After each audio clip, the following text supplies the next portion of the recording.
Pattiseema 1 year లో పూర్తి చేశాం. అక్కడి నుంచి నీళ్లు వస్తే ఆ నీళ్లు పొదుపు చేసి శ్రీశైలంలో రాయలసీమకు నీళ్లు ఇచ్చాం.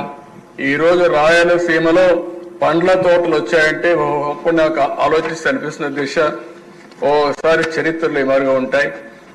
మొట్టమొదటిసారిగా నేను ముఖ్యమంత్రి అయినప్పుడైతే 95-98 ప్రాంతంలో అంతా 20 ఏళ్లకు మునిపే దిశ అనంతపూర్ జిల్లాలో ఒక పెద్ద కరువు వచ్చింది. మనుషులకు నీళ్లు లేవు, పశువులకు నీళ్లు లేవు. గడ్డి తీసపోవాలంటే తీసపోగలుగుతాం కానీ నీళ్లు తీసపోవాలంటే ఏం చేయాలో తెలియని పరిస్థితి.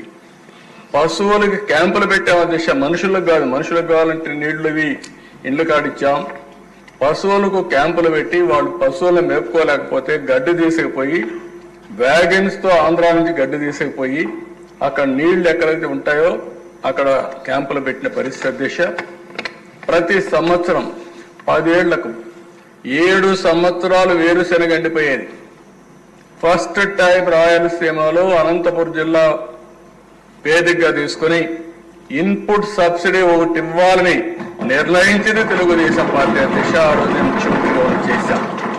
కనీసం పంట పోతే పోయింది, కనీసం పడిన కష్టం కొంతవరకైనా ఇవ్వకపోతే వీళ్ళ జీవితాలు నష్టపోతారనే ఉద్దేశంతో అలాంటివన్నీ చూసిన తర్వాత దిశ ఈరోజు అనంతపూర్కు నీళ్లు ఇస్తే అది ఎడారిగా మారిపోతుందనుకున్న అనంతపూర్ జిల్లా ఈరోజు రాష్ట్రంలోనే నేను గర్వంగా చెప్తున్నా, నేను ప్రతి ఎకరాకు నీళ్లు ఇవ్వగలిగితే రాష్ట్రంలో రిచెస్ట్ డిస్ట్రిక్ట్ ఏదంటే దానికి చిరునామాగా అనంతపురం.